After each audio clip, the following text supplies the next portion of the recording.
I jo volia fer paritat de dona y homes y esta fatigada y tal. Bueno, todos los libros tienen un inicio, tienen un momento que dice, ¿cómo empieza el libro? Bueno, pues ahí tenéis una imagen.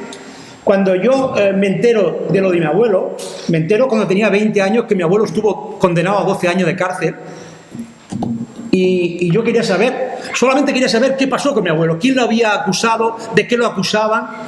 Y yo pidiéndole a todo el mundo, pidiéndole a todos sitios, y consigo hablar con un señor que se llama Santiago Córdoba, toda una eminencia, un hombre que hay que hacerle un monumento, porque tiene 50.000 expedientes de todos los represaliados de Jaén y de Andalucía, y él dice, Fermín, solo tengo esto.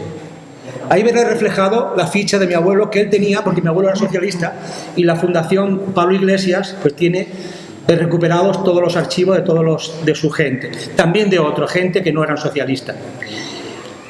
Yo sigo buscando de mi abuelo, pido a la Capitanía General, a los archivos de Sevilla, que es donde dependían los militares de que jugaron a mi abuelo, y me dicen que para qué quiero yo el expediente. Les digo que soy su nieto, que estoy escribiendo un libro y nada. Al final yo el libro ya iba escribiendo, me iba inventando cosas, pero al final estoy en noviembre en la ópera y me encuentro un historiador que había sido concejal de Izquierda Unida en un pueblo que se llama Valle del Río, un pueblo de la ópera. Le digo los datos y en 24 horas me dio el expediente por email y son 79 páginas que está allí. Y bueno, y ya sé por qué a mi abuelo lo condenan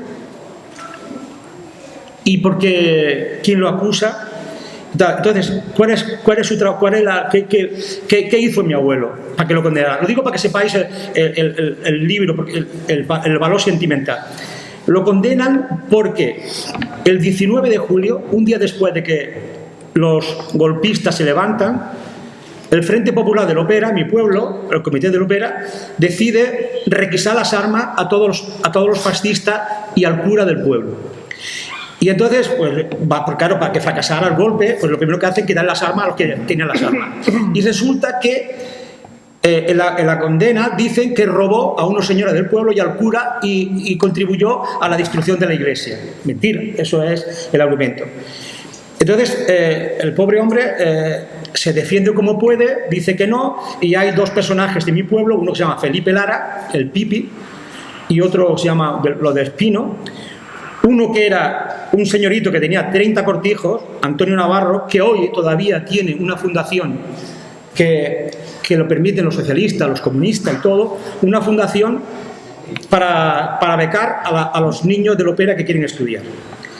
Este hombre dice que mi abuelo pues hizo todo lo que hizo, de referencia, que ni lo vio, sino que lo dijeron, y otra gente más que ahora mismo no me acuerdo. Entonces, ahora vamos a pasar un vídeo de todos los personajes que salen en el libro que tienen que ver con toda esta historia.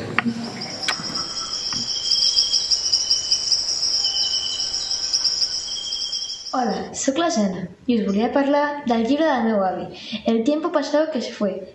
Aquest llibre tracta sobre la nostra família que va tindre que emigrar de Jaén a Barcelona, on trobarien un futur millor que no trobarien a Jaén. També parla de l'escola Rossell Porcel, una escola on va començar-se a parlar català.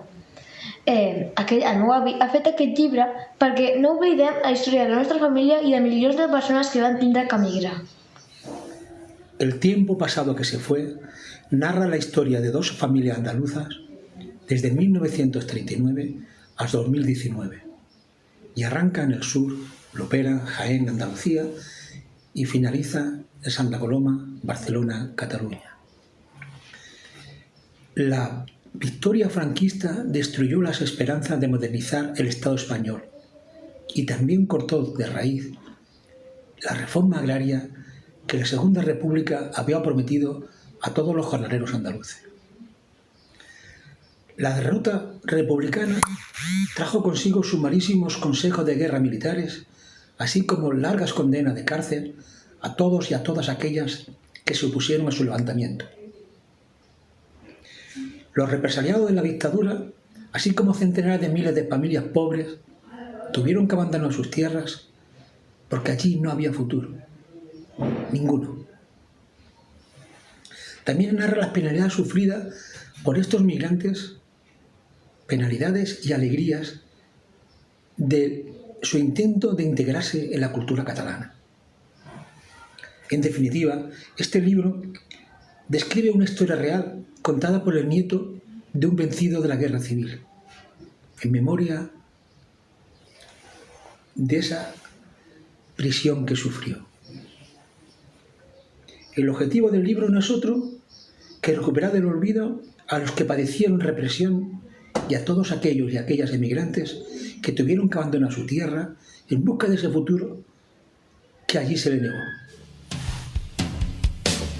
Y en la plaza de mi pueblo dijo el jornalero al amo. En la plaza de mi pueblo dijo el jornalero al amo.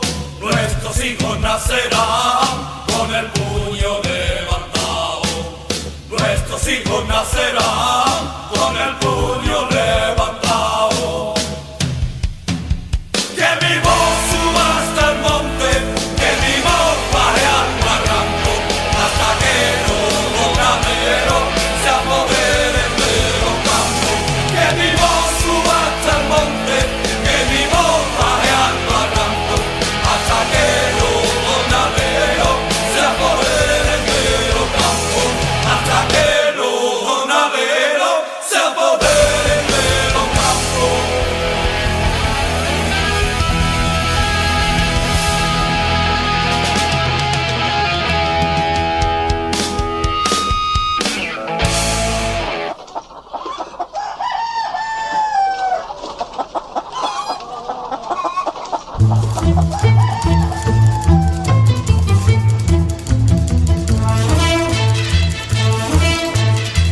La gallineta dic que prou, ja no vull pondre cap més ou a fer punyetes, aquest sou que fa tants anys que m'esclavitza.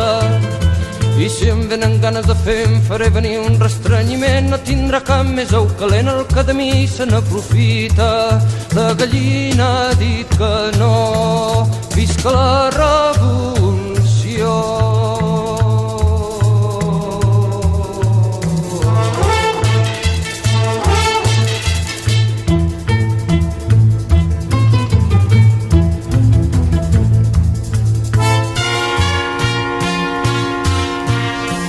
A canvi d'algun gra de blat m'he tret la força de volar, però us ho juro, s'ha acabat dintre endavant tota una vida. I no pateixo pel destí un cop lliurada del botxí, no hi ha d'haver-hi cap perill perquè m'entengui amb les veïnes. La gallina ha dit que no, visca la revolució.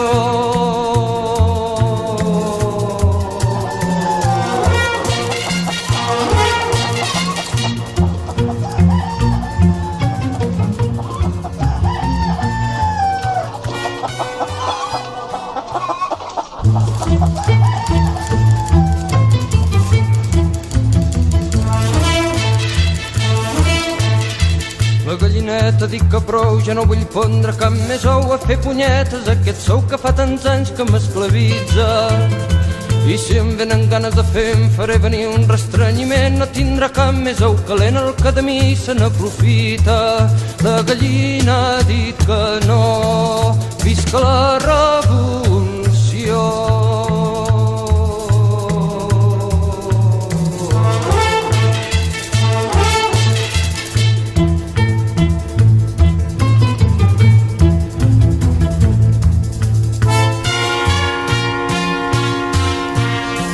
A canvi d'algun gra de blat m'he tret la força de volar, però us ho juro, s'ha acabat dintre endavant tota una vida. I no pateixo pel destí un cop lliurada del botxí, no hi ha d'haver-hi cap perill perquè m'entengui amb les veïnes. La gallina ha dit que no, visca la revolució.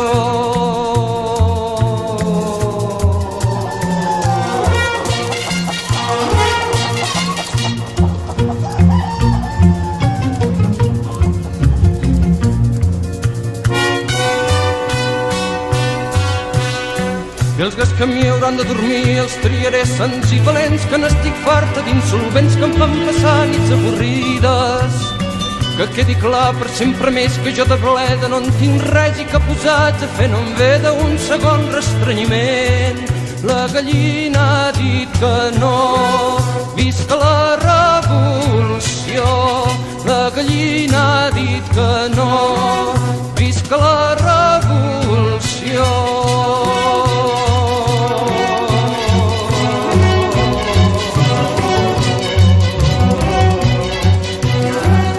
El libro comienza el ópera en 1939, emigran los tíos, el abuelo a Barcelona porque no hay más remedio, viven en las chabolas de Can Valero del Montjuïc, se resitúan viviendo cada uno donde pueden.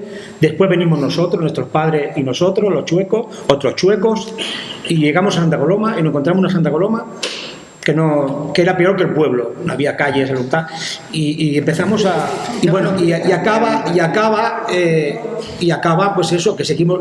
Es decir, la prisión del abuelo no iba a ser el final, el franquismo no iba, la dictadura no iba a acabar con toda una ansia de libertad de todo un pueblo, sino que han pasado 80 años y seguimos en el punto del abuelo, buscando la Tercera República. Esa es la historia del libro. Entonces, ahora va a hablar el José Manuel Márquez, que es historiador, profesor de Santa Coloma, es profesor, y él hablará del final de la República y la represión. Hace una mejilla en el vídeo que ya había visto de Fermín, aparece parte del expediente del juicio sumarísimo de guerra a su familia. Y todavía a esta altura le preguntaba, ¿y usted para qué lo quiere? Pues hace 25 años, cuando hacíamos nosotros, tapamos lo de Celestino Boada, no que usted para qué lo quiere, es que no nos dejaba ni verlo. Vimos algunos de las agujas tachándonos el resto de manera pero totalmente vigilada y porque la familia nos había dado un permiso especial. ¿Por qué digo esto? Digo que vale la pena libros como el de Fermín porque esto hace que los apologetas de la dictadura, los Pío Moa, los Ricardo de la Cierva, los que habían escrito la guerra civil hasta hace 4 días, dejadme comentar un paréntesis que siempre nos llamaba la atención a Juanjo y a mí. Hemos estado 25 años llevando alumnos allá de viaje, de historia. Entre otras cosas, una tarde nos dábamos permiso a nosotros para ir de librería y íbamos siempre a la librería del Corte Inglés, porque es que era un retrato de esto que estamos hablando. Aquellos tochos gordos de Pío Moa, de Ricardo de la Cierva, pero año tras año, así 25 años. Es que si vais allá en la calle Preciado, siguen estando, son los bestsellers que lee mucha gente, que claro, que vota Ayuso o que vota, ya sabía que. Por tanto, creo que es más interesante de lo que parece que hablemos, aunque lo sabáis, seguro que muchas de las cosas que vamos a contar las tenéis más que sabidas, pero vale la pena que nos las repitamos porque lo que no está escrito no existió. Y es así de claro. Si las historias son las que escribe esa gente, evidentemente la historia de la guerra civil está mutilada.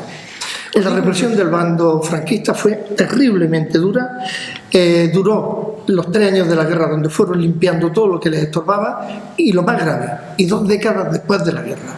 Es decir, para ellos la guerra continuó. Y esto es quizás el aspecto más llamativo, que es donde se inserta el Consejo de Guerra de él, o de los que estamos ahora Juanjo y yo trabajando, que nos está poniendo la piel de gallina. Llevamos desde enero con este material y la verdad es que estamos muy sorprendidos, demasiado sorprendidos diría yo, para los tiempos que estamos. Estoy cansadísimo de oír a la gente de derecha, vamos a ser respetuosos con el vocabulario, que me salen otras palabras, hubo tropelías, abusos de ambos bandos, la guerra pasemos un tupido velo. Yo esta historia es que ya no me la puedo callar, es que no puedo callármela. Evidentemente la guerra civil no es una guerra cualquiera. Es de las veces, yo se lo decía a mis alumnos, donde la guerra fue de ricos contra pobres y además, como la perdieron los pobres, fueron doblemente castigados durante la guerra y después de la guerra. ¿Qué hizo Celestino Boada? ¿Qué había hecho Berruezo? Que menos mal que se fue. Nada. Ejecutado en el campo de la Bota. Que por cierto, en Santa Coloma no eran 14. Hemos descubierto que ejecutaron a 3 más. Pero de eso ya hablaremos. Decía George Rude, un historiador anglo-australiano, creo yo, la violencia ha sido siempre patrimonio de los dominantes, que la han ejercido repetidamente para mantener el poder. Esto es la verdad con un templo. La violencia, sobre todo, viene de donde está el poder o donde está algo que se puede perder. Y esto es lo que pasó en la Guerra Civil. Después del Frente Popular, ya estaban organizando el golpe, por una razón. Precisamente esos 6 meses del Frente Popular, digamos de la República, del Frente Popular, se hicieron más cambios en las expectativas que tenía la clase obrera, que Fermín me pedía que hablara de la República, las expectativas de la reforma agraria, reforma de la enseñanza, reforma de la cultura en general, del ejército, de la iglesia, esas expectativas de cambio en esos 6 meses evidentemente evolucionarios. Eso es lo que no querían ellos. El ejército, como brazo ejecutor de los intereses de la burguesía de la ciudad o terratenientes del campo, la propia iglesia, como brazo ejecutor, había que poner frente a aquello. Punto. Es una guerra de ricos contra pobres. Y es de las pocas veces que lo puedo decir así de tajante. Desde luego, lo de la represión es la columna vertebral, pero ya se les veía venir. Yo he sacado una frasecilla, me gusta recordármela a mí, y por si acaso no la habéis oído, yo la digo. Decía Franco, si no recuerdo mal, en torno a septiembre, lo hacen muertos Sanjurjo y Mola, que había quedado un poco descolgado, aunque era el famoso director, como jefe del gobierno, el 20-21 de septiembre, creo, del 36, y generalísimo de los ejércitos, es decir, todo el poder lo tenía él. Decía el enano, y no lo puedo evitar llamarle así, no puedo evitarlo. En una guerra es mejor esto lo decía en enero-febrero del 37, fijaros, comienzo. Es mejor una ocupación sistemática del territorio acompañada de una limpieza necesaria a una derrota rápida del enemigo. Seguro que habéis leído, seguro que lo sabéis, yo lo voy a repetir. Franco se entretiene con lo de Toledo y el Alcázar y el rollo aquel de Moscardó, donde sabéis que está aquella grabación que cogen el hijo, todavía aquello es una fundación, me parece, de derecha. Prefería entretenerse que ir a Madrid, que con la pinza que lo hubieran hecho del norte y del sur, igual Madrid cae, igual la guerra se acaba, entre otras cosas, porque el bando republicano tuvo la ayuda y con cuentagotas de la URSS, me refiero, la parte de los rebeldes tenían apoyo. Por tanto, tiene muy claro que no basta con conquistar, hay que limpiar. Él decía rojos y masones, pero ahí está toda la izquierda metida. Decía Mola, el que era el director desde Navarra, el que va mandando instrucciones de cómo debe hacerse lo del golpe, y lo decía en mayo, es decir, no es el 18 de julio, en mayo, la acción ha de ser en extremo violenta, no cabe duda, El enemigo es fuerte y bien organizado. Serán encarcelados todos los directivos de partidos, sindicatos, sociedades no afectas al movimiento, con castigos ejemplares. No queda duda. Y todavía no habían dado el golpe, no habían empezado. Decía el terrorista radiofónico que ha estado disputándose los honores de la Macarena, allí ya lo han sacado, ¿no? El Queipo de Llano. Decía ese que desde la radio montaba aquello que montaba. Nuestros valientes legionarios irregulares, él se encarga de hacer ese puente que pasa Franco desde Tetuán, irregulares, han demostrado a los rojos cobardes lo que significa ser hombres de verdad. Y de paso también a sus mujeres.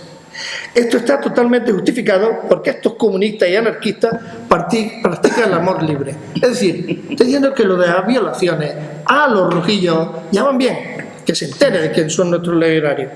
Ahora por lo menos sabrán lo que son hombres y no milicianos maricones. No se van a librar por mucho que berreen o pataleen. Este cabroncete no tiene otro calificativo. Decía, por cada uno que maten, mataremos 10. Y lo hizo. Que lo hacían. Que sacaban a la gente en la retaguardia franquista durante 3 años y casi como un espectáculo lo llevaban a fusilar en las afueras de los pueblos. Que lo hacían. La represión del bando franquista y además represión metódicamente planificada, organizada para limpiar de rojos y masones. ¿Qué pasó en Extremadura? Y esto fue un periodista inglés. No había que conquistar Badajoz, sino había que limpiar Badajoz antes de avanzar.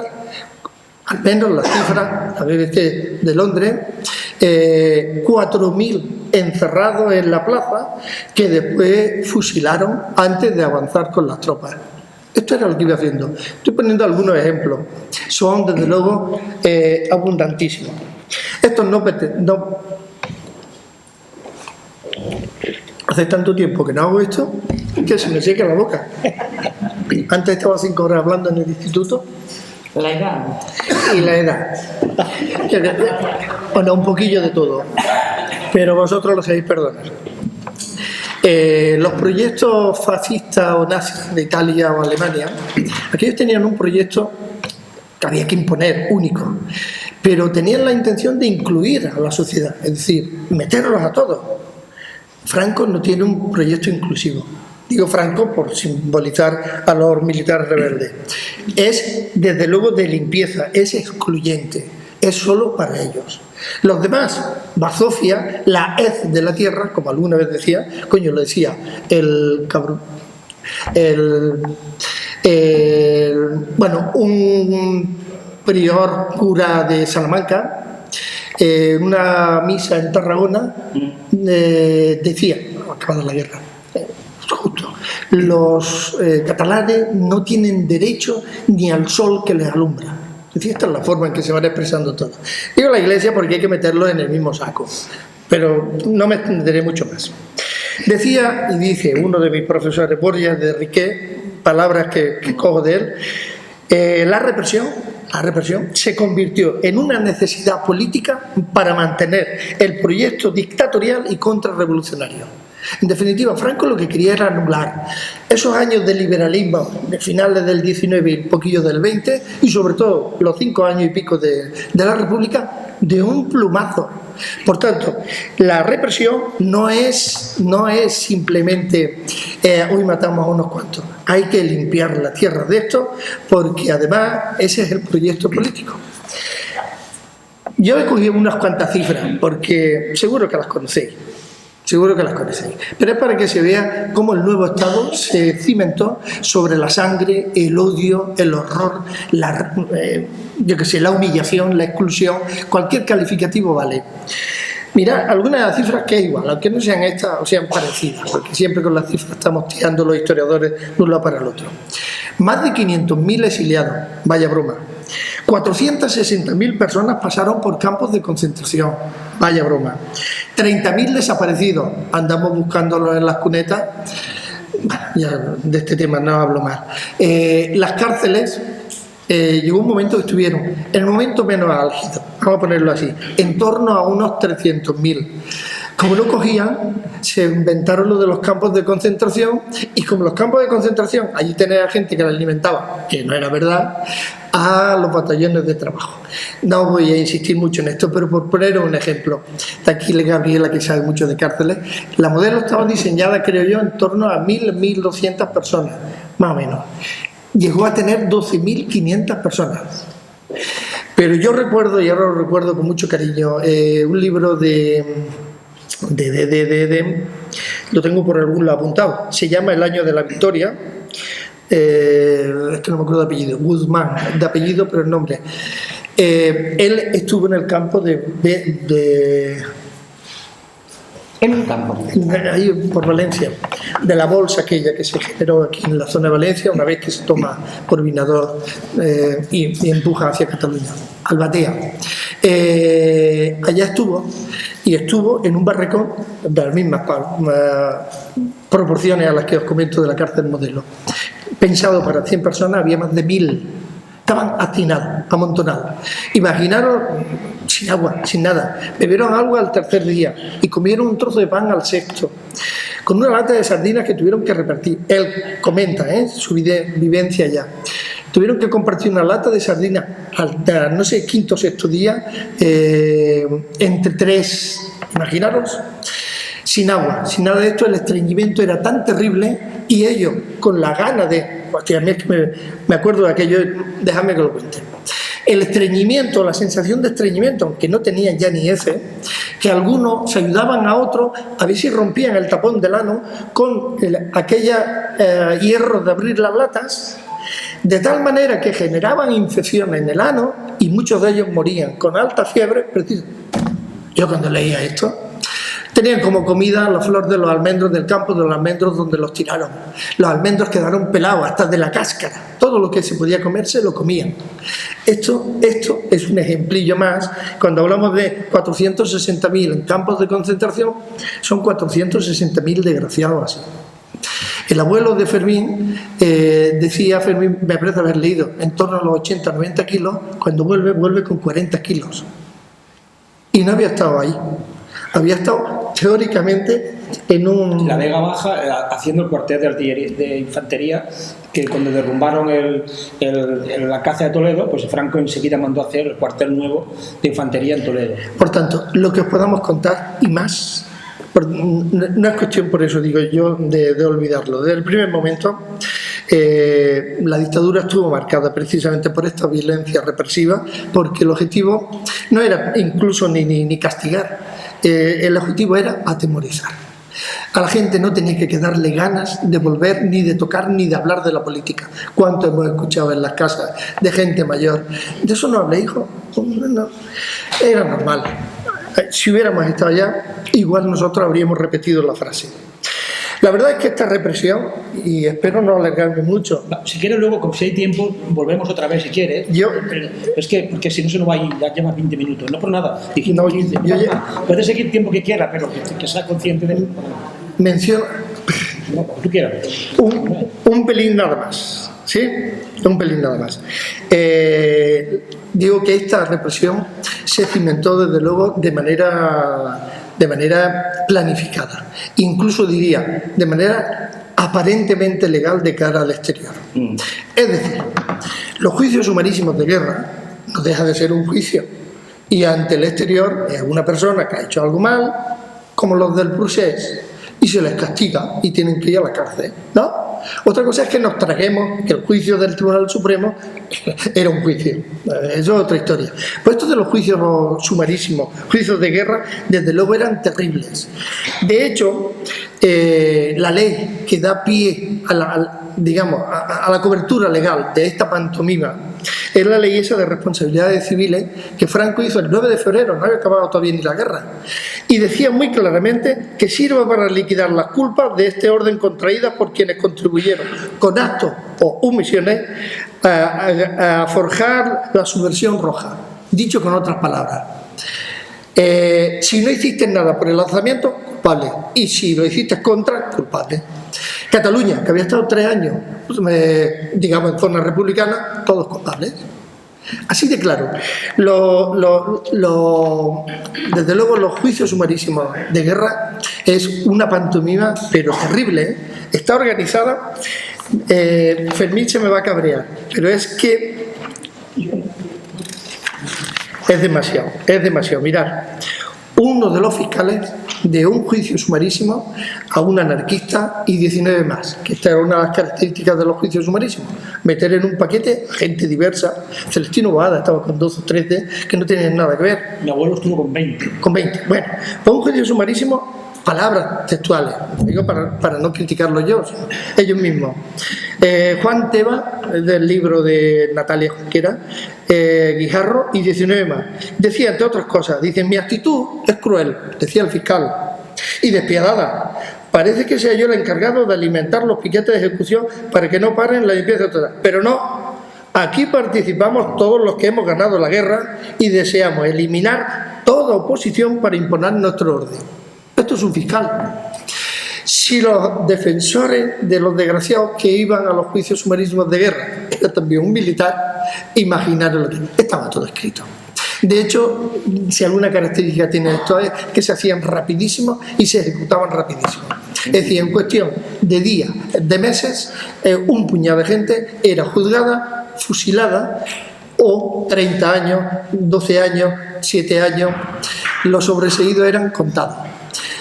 Acabo con este dato y ya no miro ni los papeles. Entre el año... Bueno, son muchos ejecutados, pero vamos a dejar las cifras. Entre el año 39 y 45, el 90% de los ejecutados en juicios de guerra, juicios sumarísimos de guerra, estaban ahí. Y era la razón esta que estoy insistiendo: había que hacer limpieza. Después ya afloja un poquito, y los años 50-60 sobre todo serán dedicados a los maquis, tema con el que estamos ahora Juanjo y yo. Después, si queréis, seguimos, porque aquí hay una cantidad de ejemplos que ponen la piel de gallina de lo que era esta gentuza, de lo que pretendían. Porque desde la depuración de funcionarios, los informes políticos... Bueno, quiero hacer un paréntesis que antes se me olvidaba.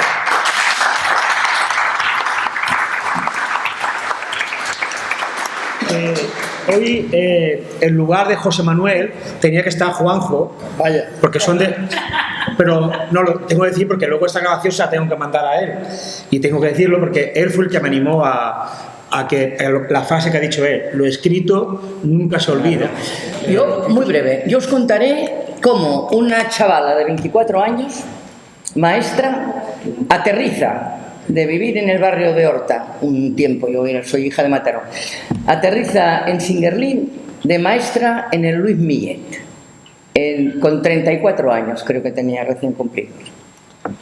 Y llego a Singuerlín, entre nosotros Sagalí, porque eso de Singuerlín es muy leído, Sangalí, era Sangalí.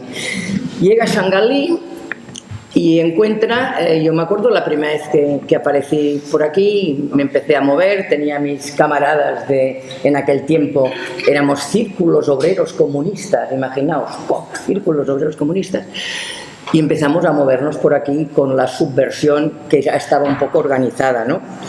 ¿Qué Santa Coloma encuentro? Encuentro una Santa Coloma que muchas viviendas aún, por ejemplo en Singuerlín, ya aún teníamos muchas barracas en aquel tiempo, el Jesús se tiene que acordar, no había agua, no habían bancos, no había asfalto, no había ni marquesinas, que fue una de las luchas que tuvimos en la asociación de vecinos, marquesinas para los autobuses, no habían semáforos. En una ciudad que si algo sobraba, en el buen sentido de la palabra, eran niños y niñas. O sea, yo me acuerdo cuando llegué de maestra aquí que pensé, aquí tenemos que ponernos a hacer de maestro en la calle, porque es que las calles, si os acordáis, muchos os podéis acordar porque estabais en la calle como niños, ¿no? Era una ciudad de niños, o sea, parecía aquí, venía el flautista de Amelín y se llevaba todo, era la ciudad de los niños. Luego, al cabo de unos años, fue la ciudad de los adolescentes. Ahora es la ciudad de los jubilados con ganas, ¿no? Pero hemos ido evolucionando, ¿no? Pero era impresionante ver esa ciudad llena de niños por todos lados. Y por tanto teníamos niños apropiados, niños que tal, niños que cual. Eso era espectacular.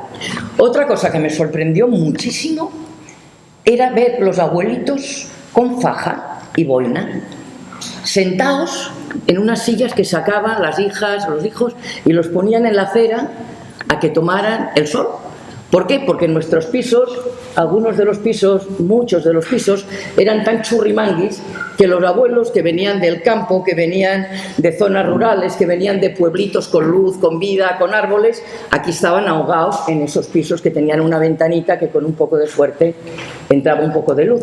Y los bajaban a la calle, con la gorra y la faja, ¿no? Y a veces al lado había la abuelita, ahora tanto que decimos de los pañuelos y los burkas, y las abuelitas llevaban pañuelo negro y llevaban mandil, y se sentaban al lado del abuelito. Y para mí eso era una cosa absolutamente espectacular, porque en Mataró de eso no teníamos todavía, más tarde posiblemente, y en Horta desde luego tampoco, ¿no? Por eso piensas eso y dices, ¿cómo es posible que viniendo de ahí sectores de nuestra gente sea tan reticente a ver derechos en gente que hacen cosas que hemos hecho nosotros, ¿no? Nuestras gentes, ¿no? Y eso es impresionante. Eran tiempos, además, lo habéis dicho, había miedo. Yo creo que más que miedo en Barcelona, yo creo que había más miedo en el pueblo. ¿Por qué había más miedo en el pueblo? Porque en el pueblo todo el mundo te conocía, todo el mundo sabía quién eras, ¿Qué habías hecho y qué no habías hecho? ¿De qué familia venías, de qué familia no venías? ¿Con quién te hacías y con quién no te hacías? Las grandes ciudades, y en aquel momento, comparado con tu pueblo, con todos los respetos, Santa Coloma ya era una gran ciudad, en las grandes ciudades, y lo que diré es muy gordo, no eras nadie. No eras nadie. Y eso da una sensación, no de miedo, sino de angustia, de soledad. La soledad que habéis vivido muchos de vosotros al inicio, la soledad de no ser nadie. Ya no eres el de casa Pepe, ni el de casa tal, ni el de casa Lola. No, no eres nadie. Nadie te conoce. Te pase lo que te pase, estás solo. Y los que tenían suertes de venir con familia o con otras gentes del pueblo, que por eso el efecto llamada funcionó, porque como mínimo hacías, ¿no? Pero esa ciudad que era desconcertante, eso tú lo hablas y, por ejemplo, lo habla mucho Salva en su libro, ¿no? El desconcierto de ir por calle y ver cantidad de gente que no conoces, que no sabes, que no saludas, que no tienes, que no hay ni el, ahora iba a decir una palabrota, pero como tú lo has dicho es igual, ni el puto bar del pueblo, me explico, para irte a tomar un vino y reunirte. Luego pusimos los bares también, ¿no? Esa sensación de aislamiento y sobre todo de no ser nadie. Yo creo que no podemos entender el movimiento obrero catalán, no se puede entender la gran crecida y aumento que tuvo, si no es precisamente por todos los que vinisteis de fuera, también. ¿Por qué? Porque nuestros barrios suburbanos, nuestros barrios hechos un asco, nuestros barrios maltratados, mejor dicho, más que maltratados, olvidados, porque no estuvieran maltratados, es que estaban olvidados, ¿no? Pero todo eso, ¿qué hizo? Nos ayudó. ¿Qué hicieron en las fábricas? ¿Qué hicieron los talleres? ¿Qué hizo la Maquinista, la Hispano Olivetti, la Pegaso, la SEAT, las obras de la Meridiana, la Iberia Radio, Televisión Tuya, Casa de Sport? ¿Qué hicieron?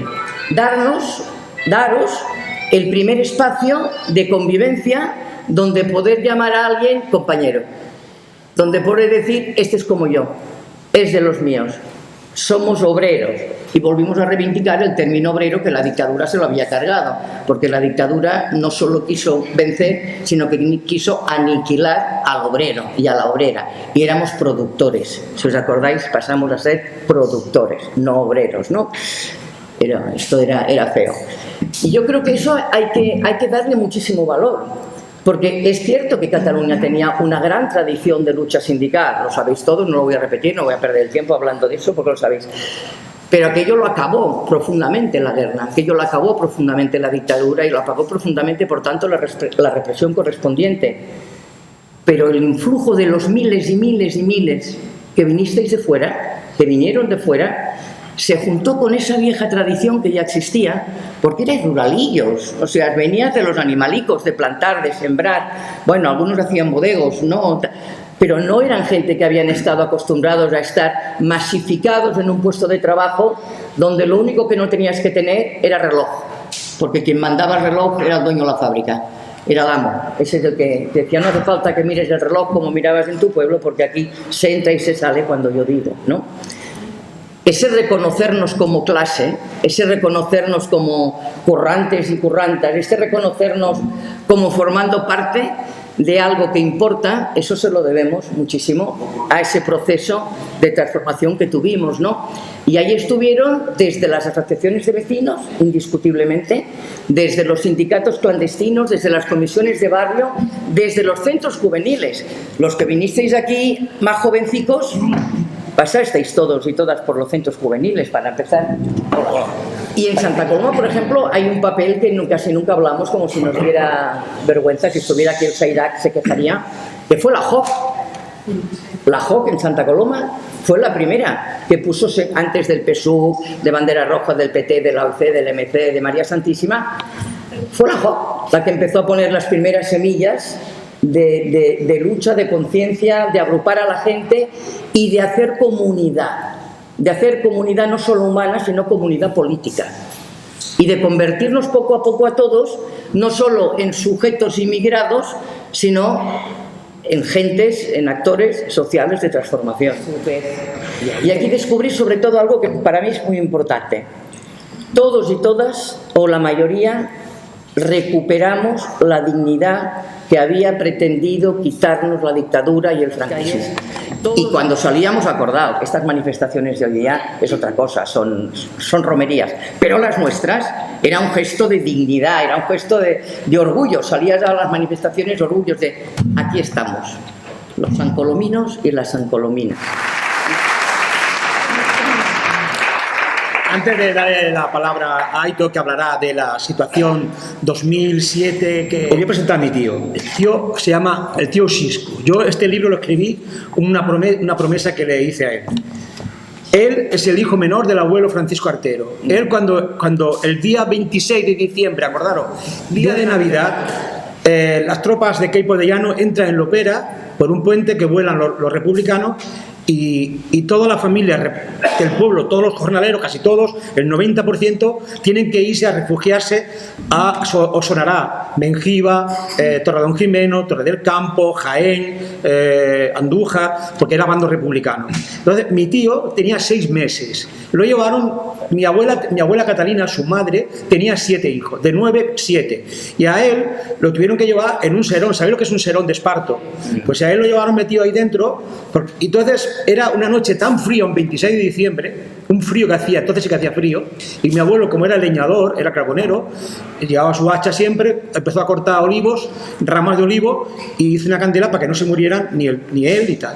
Entonces, él me contó una anécdota que no sabía, cuando su padre... cuenta tío, bueno, una vez que a mi tío, perdona, él me explicó una cosa que yo no sabía. ¿Sabéis que siempre nos llamaban que los rojos teníamos cuernos y rabos? Pues explícale tú la anécdota de tu padre cuando salió de la cárcel. Sí, lo que decía mi sobrino es eso, que tanto nos decían los fascistas allí en el pueblo que los rojos tenían rabo, que tal y cual. Y mi padre, cuando le dieron la libertad, coño, iba detrás de él. Y dijo, vale, ¿pero qué busca? Digo, coño, a ver si tiene... No te encuentro el rabo, ¿sabes? Y cosas así, varias cosas, ¿no? Bueno, acabo de explicar su historia.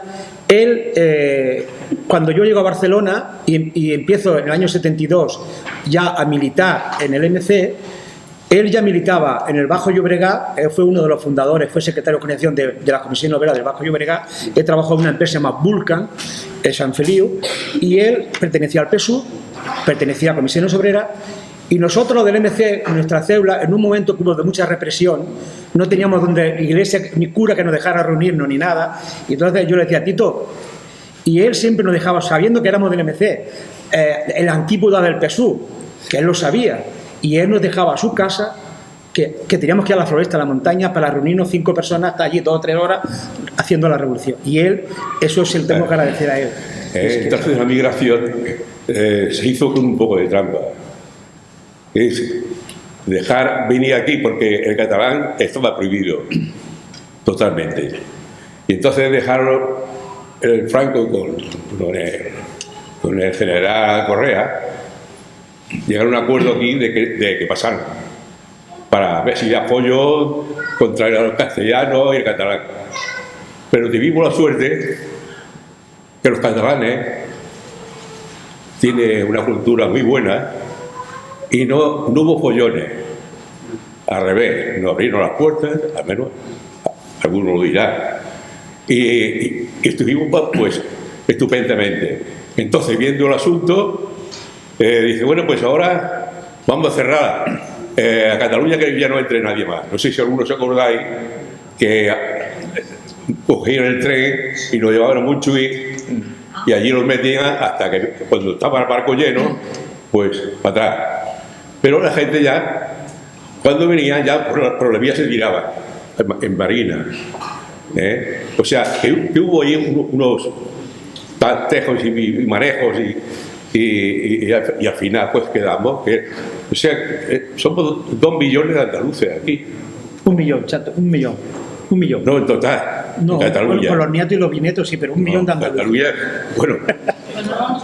No viene de un igual millón. que yo más o menos. No viene un millón. Y bueno, y este caso, pues, si no salía un familiar a recoger, los detenían a la cárcel y, en fin, un mal rollo, ¿no? a veces aquí los catalanes pues se liaban y prohibían el catalán, pero no. Los catalanes tuvieron suficiente memoria para recogernos y decir, no, aquí no lo vamos a pelear ninguno. Y se mantenían los andaluces, gallegos, en fin, todos los que venían tenían admitida. Pero llegó un momento que Correa murió y entonces ya otra vez se puso libre. Y después a ver quién arreglaba el pollo. ¿Sabes? El pollo que se podía formar aquí, como ahora en la guerra esta, a ver cómo salimos del follón que nos van a meter. Pero no, eso no está ahí. Pero a ver cómo lo sacan. ¿Sabes? Que a lo mejor tenemos una guerra. Yo viví de pequeño una guerra y no quiero una guerra nunca más. Siempre lucho por la libertad.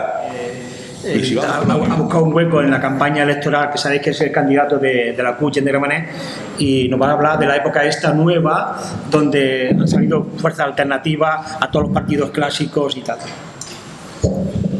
Bé, gràcies, bona tarda.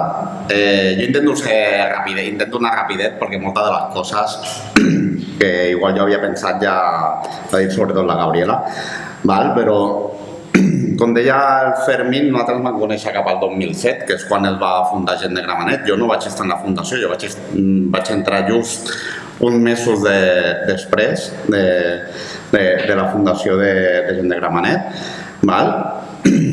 Però sí que jo calculo que fa 20 o 20, jo tinc 38 anys ara i fa com 20-21 anys que estic actiu, implicat política i socialment aquí a Santa Coloma. Jo soc fill d'aquí de Santa Coloma, porto 38 anys vivint aquí a la ciutat i part de les històries que s'estan explicant, no? I que surten al llibre, jo i les generacions com la meva no les hem viscut, no? Però hi ha part de les coses que s'expliquen en el llibre que sí que les hem viscut i en primera persona, no?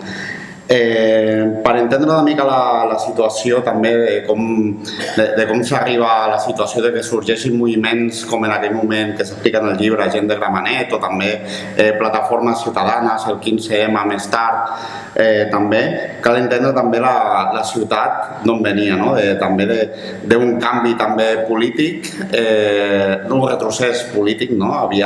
En part s'havia fet alguns avenços, no? Malgrat la distància política amb l'entrada del SUC a l'Ajuntament, però després amb la pèrdua i deixant en mans dels socialistes, no? I la majories absolutes i compartides, no? També amb altres forces polítiques hereves del SUC i també de la dreta, no? De Convergència, que han governat conjuntament aquí a la ciutat alguns anys. Vaig a parar a una de les frases i faig algunes cites del llibre, faig alguns spoilers, tot i que han fet spoilers en tota regla, sobretot el Fermín.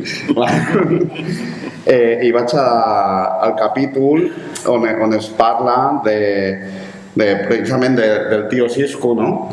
I hi ha un paràgraf, una frase que diu això: el SUC va durar el que va durar, però no cal treure-li mèrits, però els socialistes tenen molta planta i poca sola.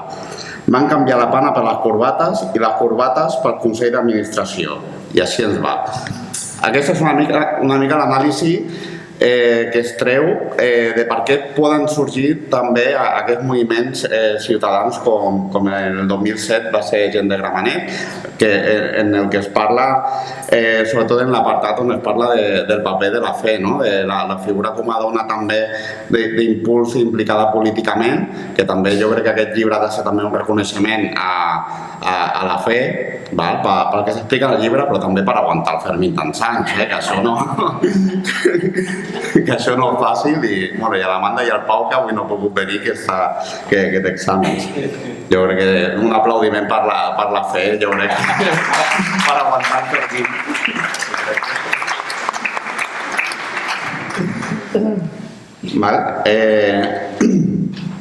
Llavors, sorgeixen aquests moviments, i el paper que va jugar Gent de Gramenet en el seu moment a la ciutat, i persones com jo, com con la fe, aquí veig altres, no? El Jaume Barllà, està el Gabriel, deixo més gent que ara no veig el Miguel, a Manoli, i això, tot un conglomerat de gent que va aglutinar unes generacions que havien vingut en processos migratoris aquí a la ciutat i que van ajudar a construir la ciutat, però també que ens van sumar altres generacions més joves que ja no havien viscut aquest fet migratori de primera mà i que eren fills de Santa Coloma i de Catalunya al 100%. No?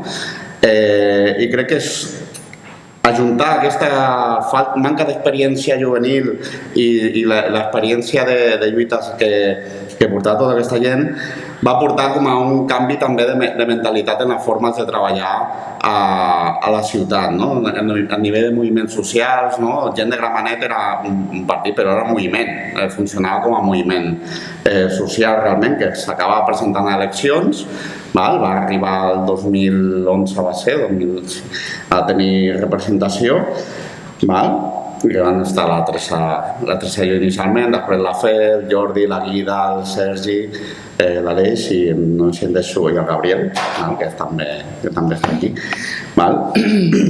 I que el que vull dir amb això és que va representar una forma de fer que es van amplificar després a moviments socials com el 15M. Nosaltres vam fer de la teoria a la pràctica, vam fer una forma de treballar diferent, rotàvem el càrrec anualment, no cobràvem un duro, tot l'entrada econòmica que hi havia.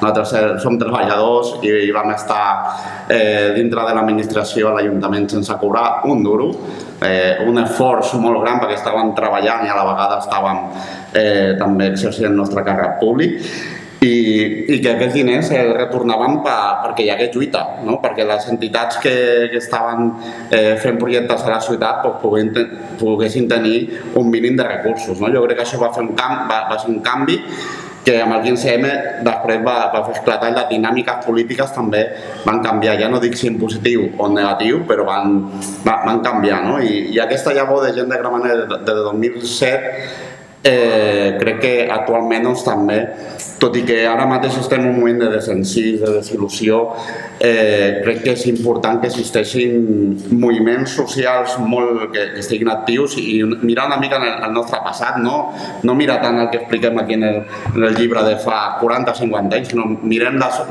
dues últimes dècades de la ciutat i intentem transmetre això a les noves generacions, que no estem parlant de fa 50 anys, estem parlant de 10-15 anys i que hi ha coses que s'han guanyat a la ciutat. Parlem dels ambulatoris i parlem dels autobusos, però les generacions que hem viscut aquestes dues darreres dècades hem guanyat coses també a la ciutat. Hem aturat projectes urbanístics, hem guanyat parcs, com és el cas de la Bastida.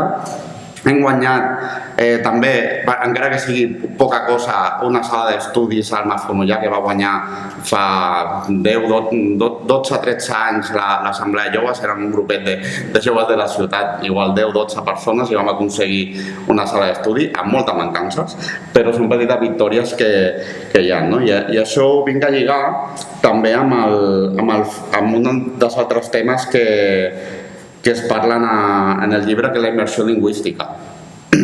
Sempre esmentem molt que Santa Coloma és el bressol de la immersió lingüística, és així, va néixer el Rosselló Pòrcel amb el fruit sobretot de pares i mares, migrants i no migrants, que van fer d'aquesta aposta per l'escola en català un fruit de cohesió social, però també de cohesió de ciutat, i en aquest cas d'avantguarda de Santa Coloma en aquest cas amb això.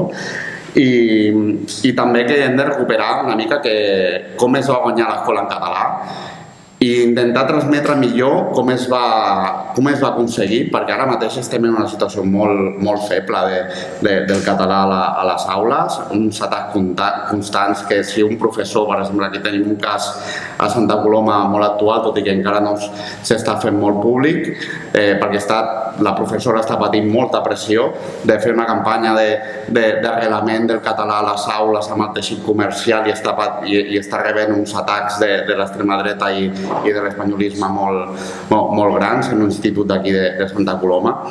I això van guanyar la immersió lingüística, però també la podem perdre. Llavors hem de fer molt que tot allò que es va guanyar, transmetre-ho a les noves generacions explicant per què es va implementar aquest projecte a Santa Coloma. Intento no allargar-me més.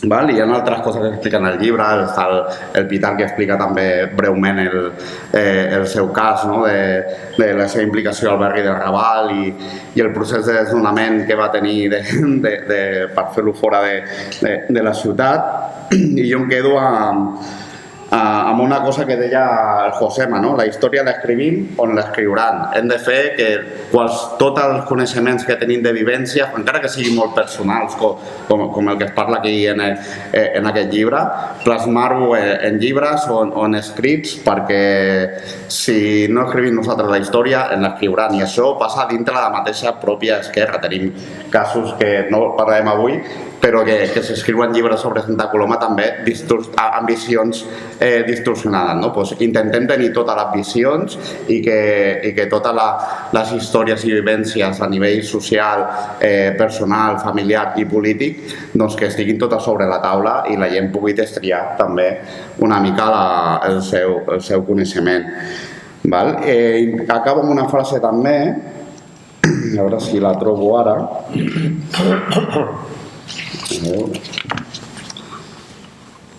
Que va lligat una mica a això, no? Les diferències que hi ha, no? Però per acabar una mica i per donar una mica d'esperança de per què sorgeix aquest moviment, sinó els subjectius que fan que sorgeixin i que fa falta que a Santa Coloma doncs, seguim debatent, teixint i creant aliances. No? El llibre diu això, es fa necessari en la unitat i el debat de totes aquelles persones que senten a Santa Coloma com seva i que s'incorporen en un moviment popular per aportar el seu gra de sorra en aquest camí gens fàcil de retornar-li a la ciutat el que mai va haver de perdre, un urbanisme sostenible. Aquesta és una de les frases que jo crec que pot resumir el punt i seguit que suposen llibres com aquest, que això és una història personal i viscuda, i que l'hem de seguir escrivint i generant debat i teixint alianzas. Ahora dejo al tío. En el libro le dedico una parte muy importante a la madre de él, Catalina, mi abuela. Catalina fue una mujer, una madre coraje, que sufrió lo que no está escrito. Yo no lo sabía, que tenía un hermano. Yo hasta noviembre del año pasado, yo no sabía que mi abuela tenía un hermano que se llamaba José y que la Guardia Civil lo mató a culetazos en el 36. Le hicieron una trampa y lo mataron a culetazos. Dice, le pegamos porque usted es socialista. Dijo, no, yo soy comunista. Lo mataron. Es un hermano de la abuela, con 30 y pico de años. Se acaba la guerra y en abril detienen a un hermano de él, tío Ramón Artero, porque estaba de voluntario en los carabineros, le acabó la guerra en el Levante, finalizando la guerra de voluntario con 18 años. 3 años de cárcel. Y en noviembre le detienen a su marido y lo condenan a 12 años y un día, en un juicio malísimo. Cuando el abuelo sale de la cárcel y se repone en Lopera, deciden todos marcharse, no quieren quedarse en Lopera. Solo mi madre se quería quedar porque mi padre no quería Barcelona, había conocido Barcelona, él no estaba de acuerdo con lo que ha dicho antes, él era muy rural y quería campo, porque su padre había aprendido todos los oficios del campo. Él no quería venir a Barcelona a trabajar de peón de albañil, porque allí él vivía bien. Entonces mi madre se aguanta en Lopera hasta el año 69, que mi hermano Antonio, que está ahí, yo le digo, Antonio, o te vienes o te quedas, yo me voy. Yo allí no aguantaba más el pueblo, es la explotación todavía de los terratenientes, todavía del caciquismo, y nos vinimos mi hermano y yo. Ahora el tío y ya acabamos. Yo siempre he tenido la fe de mi sobrino, iba a hacer un libro, y pasaron los años. Y cuando dijo que ya había hecho el libro, he visto que ha investigado mucho para hacer este libro. Como son 3 familias, porque puede ser de vosotros, de otros, no de nosotros. Bueno, pues ya está. Pues muchas gracias por venir y muy amable, de verdad.